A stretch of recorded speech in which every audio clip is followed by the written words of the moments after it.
at the end of the day, I'm actually really happy that Boris is like the leader of the country. He was the prime minister of the country and he was breaking all the laws, because all it does is it tells me that there's no point following the rules anymore. So what are your thoughts on Boris Johnson misleading Parliament? I think he's been made a scapegoat for the Tories. I think Boris Johnson came into as a leader of the Tories with a massive majority, got us through Brexit. If I'm brutally honest, if it wasn't for the pandemic, I think he would have been one of the best prime ministers we've ever had. I mean, I think it's been a long time coming. I think anyone with a functioning brain who is honest with themselves knows that he's been lying about lots of things for a very long time. He's paid his due. He resigned.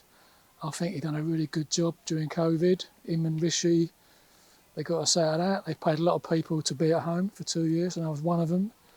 And I think the country recovered quite well. I didn't notice anything major. And I think he's resigned. His career's over. That should be enough, shouldn't it? I lost people during the pandemic. I don't blame Boris Johnson for that. I don't blame the government for that. It was the pandemic. He wasn't responsible for the pandemic, and he's being made a scapegoat for all of it. My question is, how did he think he was going to get away with it? Once the pictures started to surface, once accounts started to surface, particularly the one where they sent out for more alcohol with a suitcase, they sent a staff member out with for more alcohol with a suitcase. I failed to see how they thought, or he thought, that it was going to end in any other way except him being found that he misled Parliament. Well, he was mingling with people that he was working with every day. He shouldn't have, if you're going to do them kind of things, you make sure you're not going to get caught on the back foot. Personally, what I find most insulting is there are people that were fined for breaking COVID guidelines and stuff like that. I think anyone who got caught breaking any COVID guidelines, whatever, any fines should be forgiven. No jail time, no fines, whatever, because it's a disgrace. Because of Boris being... Yeah, I mean, at the end of the day, I'm actually really happy that Boris is like the leader of the country. He was the prime minister of the country and he was breaking all the laws, because all it does is it tells me that there's no point following the rules anymore. What are your thoughts on potentially holding a snap election? Do you think we should have one?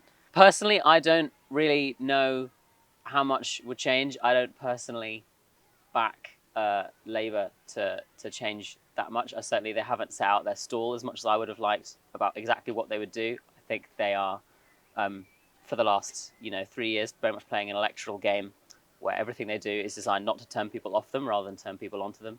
So I don't know exactly what they would bring in government, but obviously Tories out, as always. I don't think the Tories will call an election, because I think they know they're down in the polls. They're not gonna win. But let's be honest, what have we got? We've got nothing there other than the Tories. Do I think there should be a snap election? Irrelevant. Who wins? Starmer wins. Cool. What happens? Nothing. Labour win. Oh, great. What is it? This week they announced that they were pulling back on their policies about universal childcare, about pulling back on policies about they didn't resist the expansion of police powers. Total farce.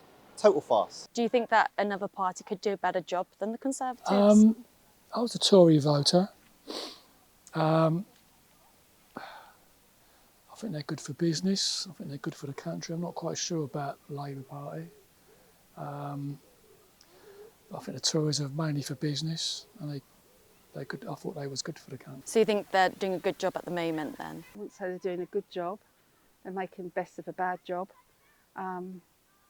But from my perspective, I don't see what any other party could offer different to what they're doing now. Do you think your relationships with politics has been impacted by Boris Johnson? I think it's made my hate of the Conservative Party stronger, if anything. However, I also think that the Labour Party, it's made my opinion of the Labour Party worse. I mean, I've been a paying Labour Party member since I was 16, and I question it because at times the Labour Party have had a chance to, you know, to have them by the throat. Keir Starmer could have been stood at that podium and have Boris Johnson, Rishi Sunak, Liz Truss by the throat, and he just hasn't. Tories are going to Tory. Like, I'm not surprised that the leader of the Conservative Party ended up bending the rules to suit his own desires and wills. That's not surprising. So that's not really affected my trust in politics whatsoever. I think it was on the wane before, but I think it's been massively dented.